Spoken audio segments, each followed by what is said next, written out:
Amanhã será dado mais um passo no processo de impeachment da presidente Dilma Rousseff. A votação que movimenta o cenário político nacional também levanta o debate de como os municípios estão lidando com as próprias contas.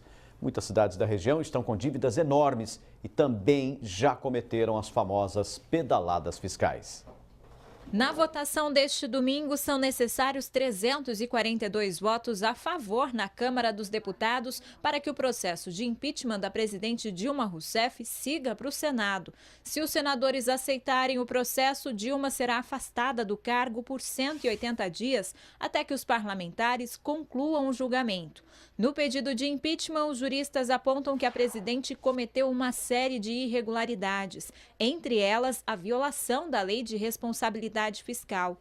Este advogado explica que a legislação foi criada em 2000 e prevê regras para que os governantes respeitem o dinheiro público. Antes da Lei de Responsabilidade Fiscal, que é a Lei Complementar 101 de 2000, os prefeitos, governadores e presidente da República poderiam gastar o dinheiro, meio que, para o leigo entender, sem muita justificativa. E o que acontecia, então? Muitas vezes o endividamento era maior do que a arrecadação. Com a Lei de Responsabilidade Fiscal, isso ficou limitado. Os juristas que pedem a saída de Dilma afirmam que a presidente feriu a lei ao dar as chamadas pedaladas fiscais no ano de 2014.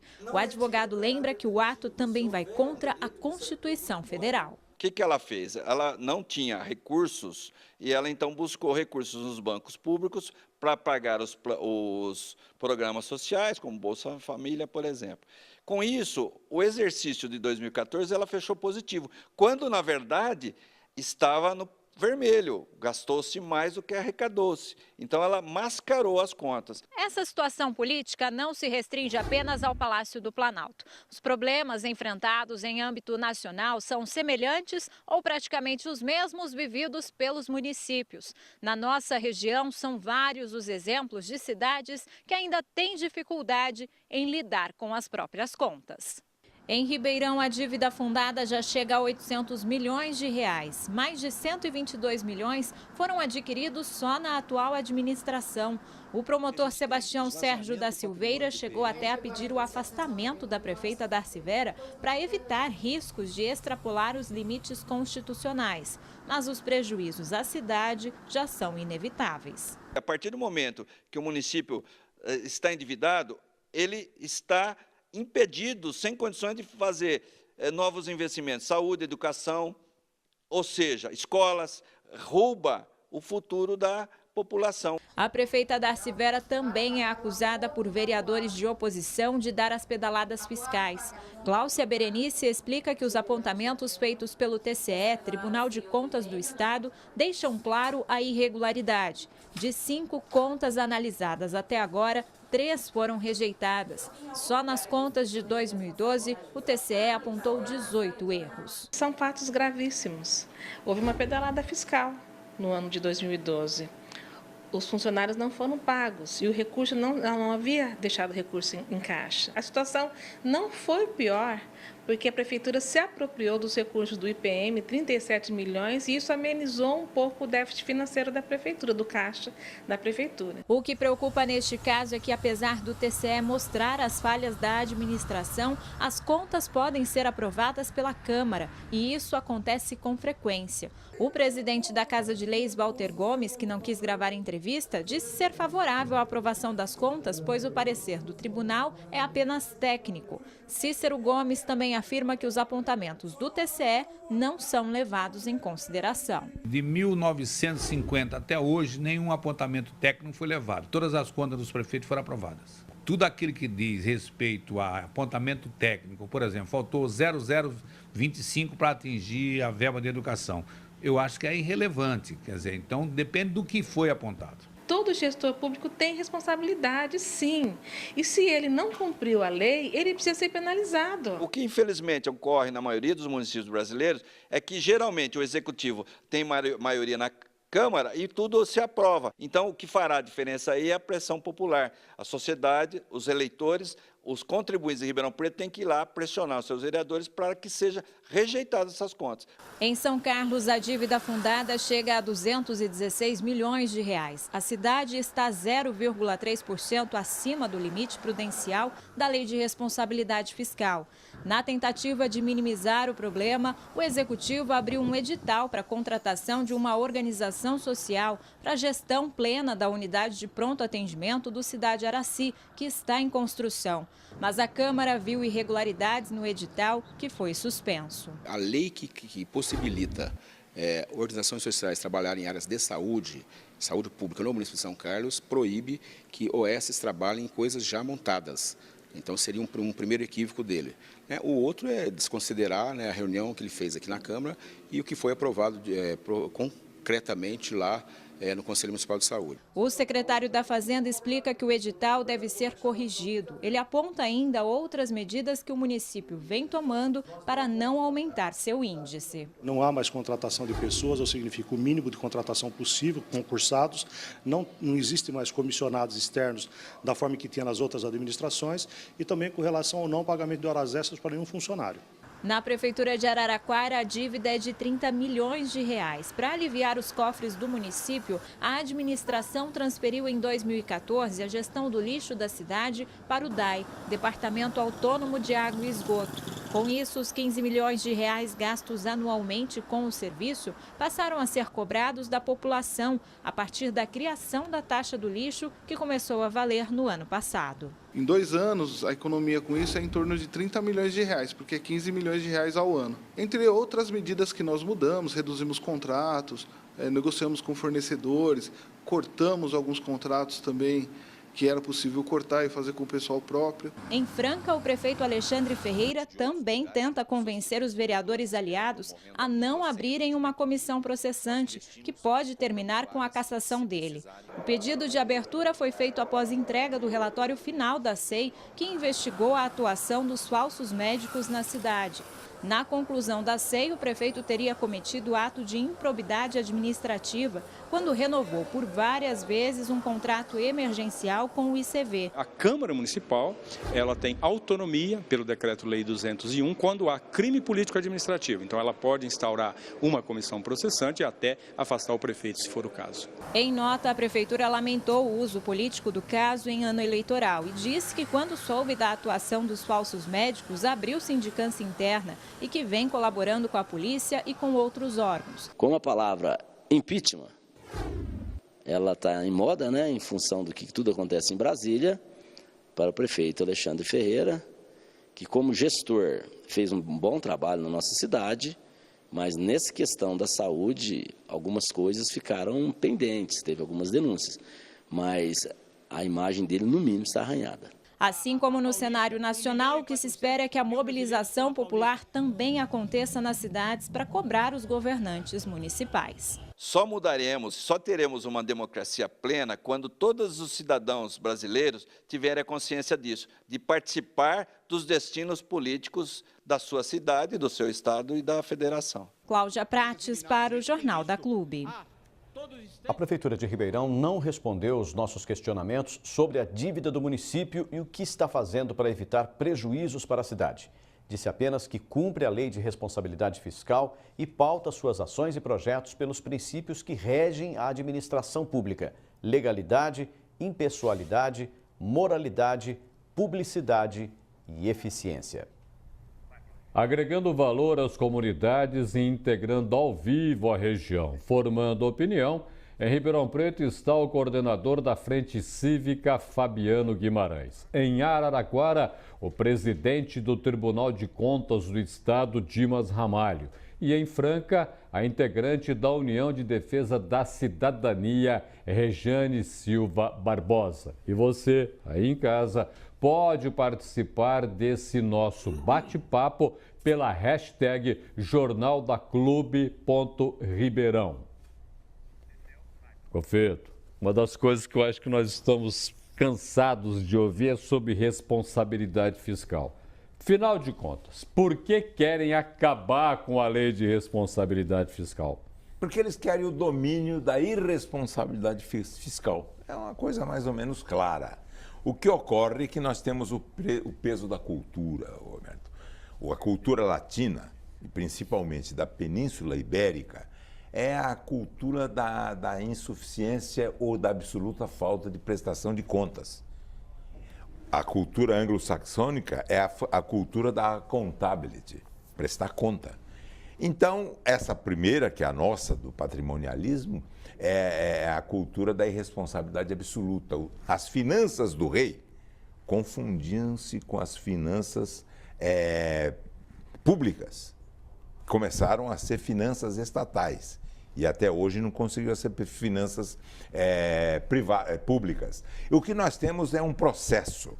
Em 1922, a primeira quebra desse processo de patrimonialismo legal, a primeira quebra em 1922 foi do presidente Epitácio Pessoa. Ele instituiu por lei o Código de Contabilidade Pública. 1922. Sabe? Bom, o segundo foi o presidente João Goulart, muito injustiçado.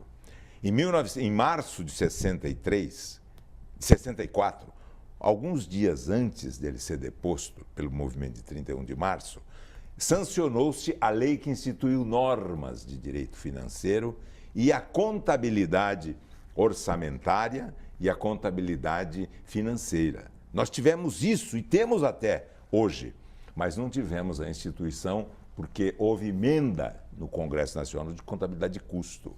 Com contabilidade de custo, nós teríamos a possibilidade de ter o setor público com a eficiência do setor privado. Esse é o primeiro problema do país. Nós temos o setor estatal com uma ineficiência muito acentuada que contamina o setor privado. E mais, nós precisamos do setor estatal com essa eficiência do setor privado e precisamos fundamentalmente de empresas públicas com empresas privadas com espírito público.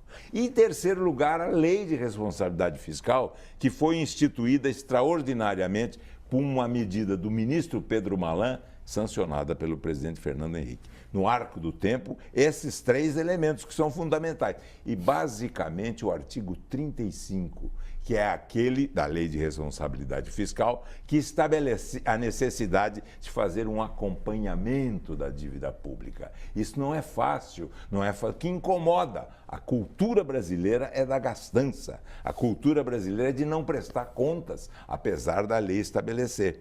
Nós temos, então, 3 momentos históricos. Querem voltar para trás, revogar também a lei do presidente João Goulart e a volta à bagunça toda. Agora, nós temos o peso da cultura que precisa ser reformada. A reforma só vem com lideranças expressivas, como foi a do próprio presidente Fernando Henrique, que teve coragem. Coragem não é ausência de medo. Coragem é capacidade de enfrentar as coisas, mesmo apesar do medo.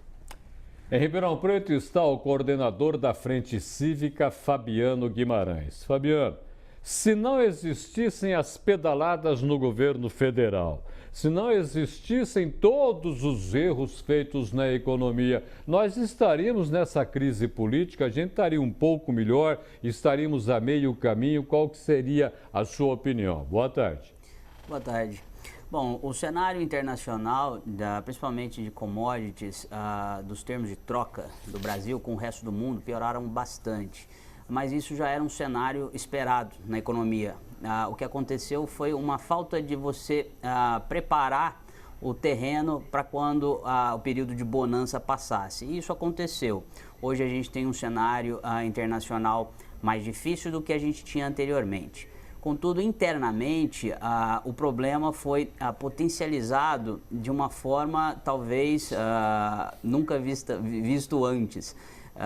O setor público foi extremamente irresponsável na gastança, teve um índice de confiança do empresário extremamente prejudicado pela instabilidade das regras, das normas jurídicas e pelo próprio mau exemplo que veio de cima de falta de transparência. Isso prejudicou muito. Então eu diria que não seria um cenário tão positivo quanto foram os últimos anos, porém, certamente as pedaladas fiscais, a forma como a gestão financeira, orçamentária, tanto a nível federal, que extrapolou e talvez agravou a conduta dos gestores públicos municipais e estaduais, isso certamente piorou muito a situação, contribuiu para piorar bastante a situação. Eu vou agora até Araraquara ouvir o presidente do Tribunal de Contas do Estado, Dimas Ramalho. Além de toda a vivência que o senhor tem hoje no Tribunal de Contas, o senhor foi parlamentar e o senhor sabe de todo o embate que roda dentro da Câmara e vai rodar dentro do Senado. Hoje, qual é a sensação que o senhor tem? Primeiro, como um parlamentar, diga-se de passagem, como parlamentar, o senhor esteve muito dentro também do Banestado, daquela CPI que não andou. Se ela tivesse andado lá, não estaríamos aqui hoje. Mas, por favor, primeiro a sua opinião a respeito daquilo que o senhor viveu como parlamentar. Dá para imaginar o que vem aí? Bom, um abraço a você, Roberto, ao Feto, a todos da região. Primeiro, constatação é que eu nunca podia imaginar que, passado tanto tempo, tão pouco tempo, nós estaríamos de novo num processo de impeachment, em pleno curso. Segundo ponto que vale a pena citar aqui é que, apesar de tudo, nós estamos com as instituições funcionando, Congresso funcionando, Poder Judiciário funcionando, ou seja, as instituições estão fazendo sua parte. Eu fiz parte da CPI do Banestado, tem razão. E, na época, houve um princípio de delação por parte do senhor Alberto Youssef. Só que não foi para frente, porque ele não apresentou os dados que a polícia, que o Ministério Público, que a CPI desejava. E segundo, é porque naquele momento eu, inclusive, apresentei um relatório em separado, porque já mostrava, naquele momento, que o grau que existia de promiscuidade entre alguns setores do poder público e esse doleiro era muito grande. Então, o que eu espero nesse momento é que o Congresso faça a sua parte, até porque a população tem uma percepção muito maior hoje do que acontece lá em Brasília e, pela própria reportagem que eu estava assistindo aqui pela Clube, o que acontece nos municípios. Ou seja, a população hoje acompanha o dia a dia do orçamento, da aplicação do dinheiro, exige mais, cobra mais. E isso, como ex-parlamentar, como conselheiro, é fundamental. Muito bem. Eu gostaria daqui a pouco também, o senhor como homem integrante hoje do Tribunal de Contas do Estado, esclarecesse um pouco mais por que querem tanto gastar e jogar no lixo essa lei de responsabilidade fiscal que está afetando a todos. Se ela fosse respeitada no governo federal, nós não teríamos inflação, não teríamos desemprego, não teríamos emissão de moeda, enfim, todos os erros cometidos. Mas daqui a pouco eu volto a conversar isso com o senhor, porque eu vou agora a Franca. Está a integrante da União de Defesa da Cidadania, Rejane Silva Barbosa, que foi a Brasília também acompanhar muito de perto aquilo que está acontecendo. Na sua opinião, por aquilo que você viu em Brasília, o que a gente pode esperar para os próximos dias? Boa tarde. Boa tarde, bom dia, boa tarde a todos, né? Olha, então, eu fui a Brasília representando todas as assinaturas daqui de Franca, né? Que no caso foi quase 30 mil assinaturas. Eu fui levando lá a respeito sobre as 10 medidas, né? Que é um projeto de iniciativa popular no combate à corrupção, que se iniciou com os operadores, com o pessoal lá da Operação Lava Jato, né? Os promotores da Operação Lava Jato. A visão que a gente tem lá, entendeu? Por exemplo, que eu pude ter lá na hora, chegando lá em Brasília para apresentar realmente as 10 medidas, é que a gente tem que ficar muito atento ao que eles podem estar fazendo, até mesmo em relação às 10 medidas. As leis que estão lá. Eu cito um exemplo para vocês. A delação premiada, entendeu? Eles estão tentando fazer uma emenda, mudar a questão da delação premiada, porque tudo está se partindo através dela, né? Não prisões, mas a investigação está se partindo através da delação premiada. Uma das iniciativas é esta. E as 10 medidas, elas chegando lá foi bem aceita e tal. Agora a gente tem que estar acompanhando não só as 10 medidas, mas também, igual como você acabou de citar agora, eles estão querendo retirar a responsabilidade fiscal, entendeu? Eu acho que também na questão da responsabilidade fiscal, eles querendo tirar essa lei, eles porque eles vão ser um pouco incomodados com ela, porque ela tem paralela também, nós, o cidadão comum, nós temos também a lei de transparência, de acesso à informação, que hoje a gente tem. Então, hoje, não só o Tribunal de Contas, eu acho que nós vamos ser uma extensão do braço dele em questão de fiscalizar, porque a gente vai ter um acesso mais fácil às contas do município, né? Não é só você ir lá agora e se participar das audiências públicas só para que o município dê legalidade aos seus atos. Hoje não, você pode realmente, antes de você ir na audiência pública, você pode se preparar como cidadão, realmente acompanhar o que está sendo feito, se realmente aquela verba vai estar sendo aplicada, o que foi feito na PPA, se realmente está sendo direcionado ou não. A gente acaba sendo. E a lei de responsabilidade fiscal, junto com a lei de acesso à informação, elas são fundamentais, vão ser fundamentais. Então, muitos políticos vão ter uma dificuldade tão grande ou maior, como eles têm com a lei de responsabilidade fiscal, com a de acesso à informação. Porque aí você chega com embasamento, você chega respaldado com a informação. E acompanhar também, de muito perto, as alterações da legislação. Muito bem. Tá bom. Daqui a pouco a senhora volta para explicar mais. Agora, deixa eu tentar entender um negócio com você aqui. Por que toda vez que a gente fala em contas públicas, dá arrepio em quem está no poder, nós de fora não entendemos absolutamente nada e a gente fica na mão de conversa fiada? Afinal de contas, a conta pública ou as contas públicas equilibradas, elas evitam esse problema que nós estamos vivendo na economia e que chegou à política. É perfeito. Acontece o seguinte, o orçamento no Brasil, Roberto, é uma peça de ficção. Estima a receita. Ela pode ser que ocorra, mas pode ser que não ocorra, quer dizer, não se realiza. Mas a despesa é fixada. E nós temos 90% das despesas correntes fixadas. O secretário da Fazenda, o ministro da Fazenda, é um pagador de contas. O país pode manipular, ter uma política em função apenas de 10%. E olhe lá, a cada ano que passa, dentro da lei 4.320/64, nós temos dois tipos de despesa. A despesa de consumo corrente e a despesa de capital, que é o investimento. Cada ano que passa, com o aumento da carga tributária, União, estados e municípios cada vez investe menos. E todo investimento público é uma vacina contra a crise. A crise que está cometendo no Brasil tem origem no orçamento pelo gasto exatamente da despesa que ocorre e a transformação de despesa de capital em despesa de custeio.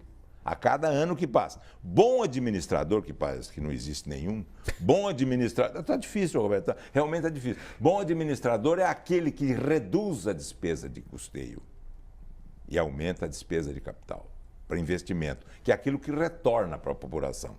Nós temos, então, que iniciar esse trabalho, mas que não é fácil. Mas temos o seguinte, a lei de responsabilidade fiscal. As universidades estatais não gastam 49%, ou 50%. As universidades, a USP, 104%. Como é possível isso? É porque elas são, essas é que têm cláusula pétrea, são as privilegiadas. O Brasil é um país que tem 76%, 76 artigos estabelecendo na Constituição direito e 4% de deveres. Essa assimetria estabelece os privilégios, que são a característica que mostra que nós temos democracia escrita. Na prática, não, porque democracia é regime de igualdade. Esse é que é o problema fundamental. Então, o orçamento é a peça básica. Com ela, nós temos o respeito à receita e nós tivemos também, no plano real, o seguinte: tudo que emitia-se a mais de moeda, teve aumento da carga tributária. Não foi essa coisa fantástica, não. Trocou 6 por meia dúzia. Nós tivemos uma moeda. Mas e o preço? Quanto custou isso? Foi exatamente uma parte grande da desindustrialização de São Paulo. A oposição não pode ensinar hoje o que ela não fez e não soube fazer. Realmente não soube. Aliás, não souberam fazer. E quando o partido do PT foi de oposição... Piorou. Exato, o governo piorou. Piorou. Olha que tragédia isso. Parece que nós estamos falando exatamente de tragédia, que às vezes parece comédia. Alice no País da Maravilha. Pode ser? Maravilha só não distante, né? País dos espelhos. Perfeitamente. Volto a Ribeirão Preto, eu quero conversar agora com o coordenador da Frente Cívica, Fabiano Guimarães. Fabiano, amanhã se dá um passo que vai decidir a história futura do Brasil. Ou vai para um lado, ou vai para o outro. Admitiu o impeachment, continua o debate, não admitiu, recolhe-se os cacos e vamos fazer o quê? Você acredita que há uma saída ainda possível para que a economia nacional recupere, que a gente aqui na região tenha força também para sair, para não ter tanto desemprego, apostar no mercado internacional? O que dá para imaginar a partir de segunda-feira? Bom, se houver a votação já dando indícios de que ela será afastada, né? Depois o Senado tem que votar também, né? Mas se ela for afastada, a Dilma sendo afastada, certamente vai ter um novo estímulo para um rearranjo político a nível nacional. Eu acredito que tudo que for feito tem que ser pensado em investimento. Se o setor privado não acreditar que o país é viável no curto e médio prazo, até porque no longo prazo todo mundo acredita que o país ainda é viável, mas no curto e médio prazo é que precisa haver um choque de confiança. O afastamento da presidente, sem dúvida, eu acho que colabora com esse choque de confiança positivo. Apesar de que a gente ainda espera que os problemas vão continuar acontecendo, as investigações, tomara, continuem, mas não deixa de ser um grande estímulo. Sem dúvida nenhuma, o tópico principal é redução de gasto do setor público e aumento da eficiência dos gastos que sobrarem. Então é preciso ter um setor público mais focado, mais forte, onde ele vai ter um impacto maior no aumento da produtividade na sociedade, que é entregar segurança, saúde, educação, infraestrutura, mas sempre pautado pelo investimento privado. Então o cenário, tendo essa mudança, que já vai ser um grande passo agora no domingo, sem dúvida nenhuma, eu acho que no curto, médio prazo vai ser positivo, eu acho que vai trazer uma nova injeção de confiança. Ainda não é totalmente suficiente, como eu disse, porque a sociedade precisa continuar participando. Eu acho que tem que haver cada vez mais transparência e participação da sociedade civil organizada, e não somente dizer que é transparente, no caso do setor público, ter vontade de ser transparente. Não adianta fazer audiência pública de orçamento, falar que fez, como a colega falou, aí legalizou os atos. Não, tem que ter vontade, tem que chamar a sociedade civil, tem que instituir Conselho Municipal de Transparência e Gestão Pública e chamar a sociedade que entende do assunto, porque a gente consegue acompanhar como cidadão comum, mas existem os especialistas, convênios de cooperação técnica com Faculdade de Economia e Administração para acompanhar e comparar os tipos de gasto, as unidades de gasto de Ribeirão Preto comparado com outras cidades, para saber se a gente está gastando bem. Se a gente não consegue comparar, qualquer gasto, R$1 pode ser caro e R$100 pode ser barato. Então a gente tem que ter parâmetros, e isso não é o cidadão comum. O cidadão comum, ele consegue acompanhar e ter o bom senso, mas são os especialistas que têm que participar. E a prefeitura tem que abrir essa possibilidade de fato, ter vontade, criar o ambiente para que essa cooperação da sociedade civil organizada e o poder público, Câmara Municipal, Executivo, possam participar de forma cooperada para definir o que é melhor. Aí sim a gente vai ter um orçamento mais realista e vai ter um freio natural ao gasto irresponsável e improdutivo. Eu vou a Araraquara agora conversar mais uma vez com o presidente do TCE, Dimas Ramalho. Presidente, a gente ouve falar muito que o TCE indica alguns caminhos, mas não precisa ser assim também. Aí vem para a Câmara Municipal, ela julga e diz que as contas que o TCE rejeitou estão normais, foram aprovadas no município.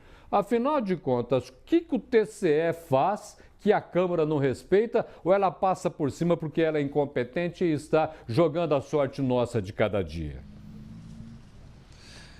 Nós apenas cumprimos o que está escrito na Constituição Federal. A Constituição Federal diz que os tribunais de contas da União, do Estado e do município, ele elabora um parecer, no caso do Executivo, e a última palavra cabe sim à Câmara Municipal, dentro do sistema de freios e contrafreios, pesos e contrapesos. Isso quer dizer o quê? Que o tribunal aponta, sim, coisas relevantes.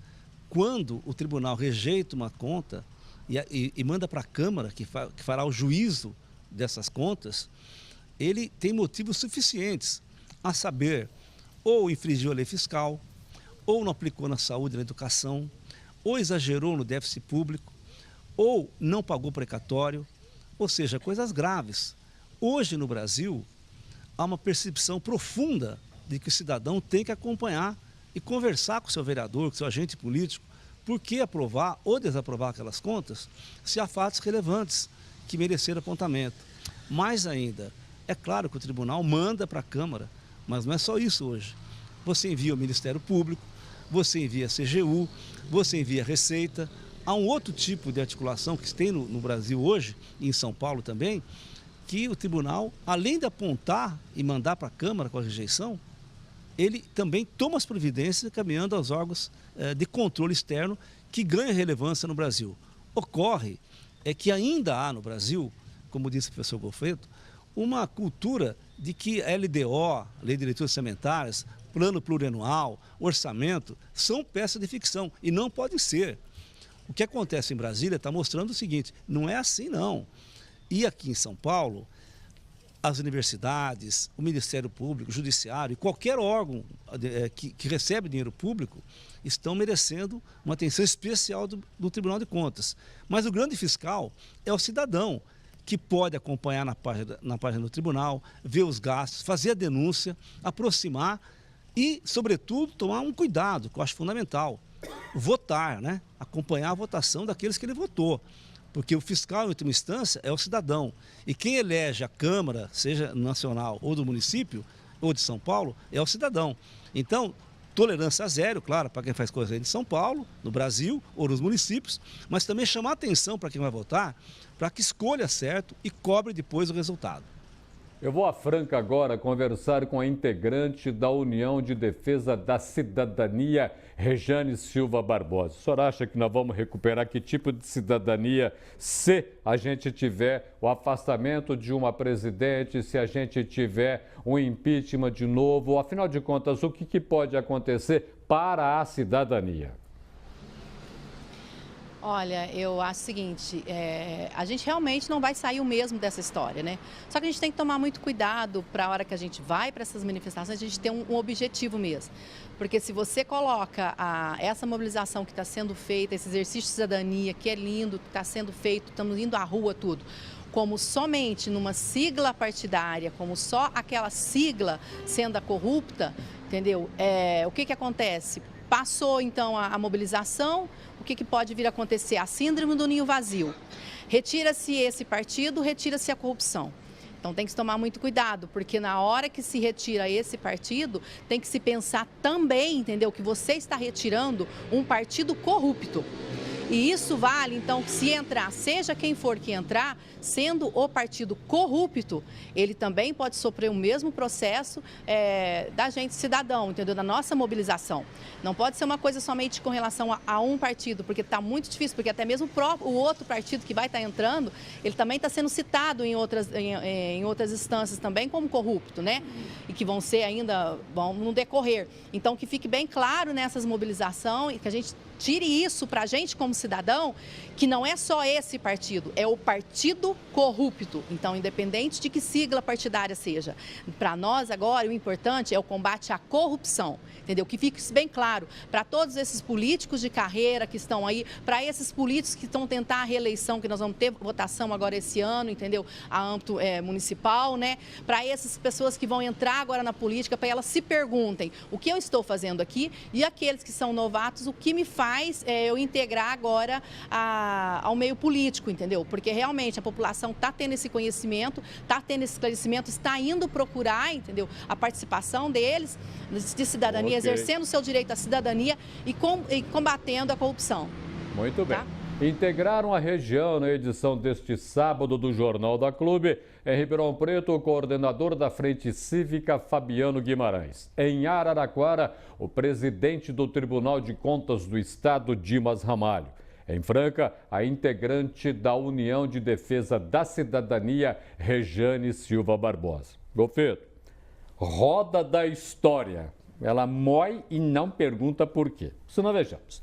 O Partido dos Trabalhadores fez em 99 um pedido de impeachment ao senhor Fernando Henrique Cardoso, presidente da República. Disse crime de responsabilidade fiscal, deu dinheiro para o Proer, fez um estelionato eleitoral, falando de crescimento, geração de emprego, foi ao Fundo Monetário Internacional, traiu o país. Isso ele fez, o PT. Aí acontece também que o próprio PT pediu impeachment do senhor Itamar Franco, alegando que ele fez lá uma conversa com o Fernando Henrique de medidas que seriam apresentadas. Pedido feito pelo hoje ministro Jacques Wagner, na época ele era deputado. Afinal de contas, está faltando memória histórica, porque o PT alega claramente golpe. Não tentou outros golpes também? Roberto, quando eu era criança, a minha nona falava assim, que se humilha, se pilha. Quem Perfeito. se assemelha, se toca. Os grandes amigos PT e PMDB. Grandes amigos, são muito próximos, muito parecidos, né? E o Brasil tem um dado histórico, você trouxe muito bem a história. Quem proclamou independência com grito, o Brasil ganha no grito as coisas, né? Sim. Foi um estrangeiro. Isso, Pedro I. Quem proclamou a República, Deodoro da Fonseca, era um monarquista. Quem fez a Revolução de 30, liderou, Getúlio Vargas, foi ministro da Fazenda do governo deposto, Washington Luiz. E assim por diante, vem uma sequência, não é? É um processo de transação. Quem vai assumir é o vice. Quando o presidente Tancredo Neves recebeu a notícia de que o José Sarney era o vice dele, ele ironicamente disse o seguinte: vocês me deram um vice ou me deram um vício? Eu repito isso agora. Muito parecidos, né? Muito semelhantes. O general Franco, pelo menos, era mais... O ditador Franco era mais cauteloso. Ele dizia, não falo, literalmente, não falo, para não ser escravo das minhas palavras. Porque o homem é senhor do seu silêncio, escravo das minhas palavras. E outro ditador, que essa época de ditadura se contrasta com a democracia. Oliveira Salazar dizia de maneira clara, no amor, o amor e a política têm muitas semelhanças, muito claramente. E em tudo o que parece é, na política e no amor. Se parece, é. Se parece que estão semelhantes, é. E nós estamos verificando um postulado de ciência política, Roberto. É bem nítido esse postulado de ciência política. Nada, só uma coisa agrega mais do que o poder. É a expectativa de poder. A romaria de Roma, mas como é a coisa islâmica, há uma mecaria de Meca, cidade sagrada, em busca sempre da expectativa do novo poder. Trágico, trágico e muito trágico. A política é feita por nós, mas não pronome. Nós, substantivo. Precisamos descartar e cortar os nós. É isso aí. Muitíssimo obrigado pela sua presença no Jornal da Clube. Agradeço a sua colaboração, Roberto. Muito obrigado. Obrigado. Obrigado.